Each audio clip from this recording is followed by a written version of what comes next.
You're watching Fugitive Red-Eye, and welcome to another book review. Today I'll be reviewing the book version of The Disaster Artist, My Life Inside the Room, the greatest bad movie ever made by Greg Sestero, who played Mark in The Room. Now, as I've said a few times before on this channel, as far as The Room goes, I've always found Tommy Wiseau and the making of The Room to be much more interesting than just the actual movie itself, though I love the movie.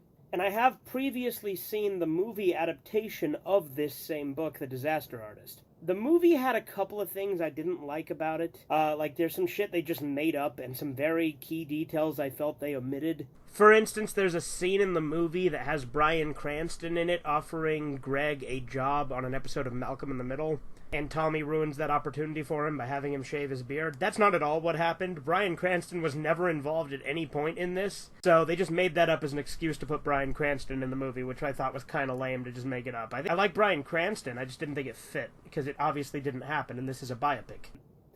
Because I was familiar with Tommy and some of the stuff that was in this book before I actually had read it, and when I say read, I listened to this on Audible, which is why I don't have a physical book to show you in this video. It was great. I absolutely loved it. It gives you a lot of insight into Tommy Wiseau and Greg Sestero and their relationship. You get a little bit of Tommy's past through a story that Greg's telling about Tommy's childhood and coming to the U.S. and a few other things. At least what little he could get out of him, because Tommy's very secretive about his past. There's multiple points in the book where Tommy, tells Greg, hey, don't talk about me to anyone.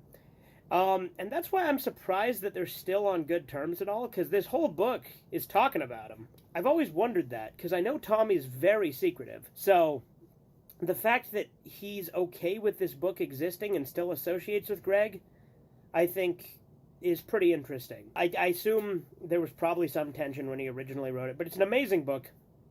Very fascinating. You get a lot of insight into some of the weird stuff going on behind the scenes, how Tommy was obsessed with vampires, and how he wanted to put a vampire subplot in The Room that ultimately never made it in. One of the things that the movie version of this neglects is how many different crew members they went through in the production of this movie, because there were multiple times that the entire film crew would just quit, because Tommy was very demanding, had a lot of very weird requests, was very unreasonable with a lot of his things, like he wouldn't provide water for them to have, and if they went to get water, he'd get really mad at them. I remember that Carolyn Minette fainted on the set, and this has been mentioned multiple times in interviews and things like that, and it was in the movie of The Disaster Artist too, I'm pretty sure. I haven't seen The Disaster Artist in a while. I kind of want to rewatch the movie and see how it holds up now that I've actually listened to the book. Again, I already had some gripes about the movie to begin with. Like James Franco, he does a serviceable Tommy, but at times I feel like he butchers some of the most iconic lines, like his delivery of the, I did not. I just don't feel like he does it right, but, like, he does okay for most of it. On the other hand, Greg Sestero, in this audiobook, actually narrates it himself, and he actually does a pretty damn spot-on Tommy impression when he's doing it. So I think that that's pretty cool. But you find out just how many times that the budget of this movie was just totally wasted, and yet Tommy would cheap out on other things.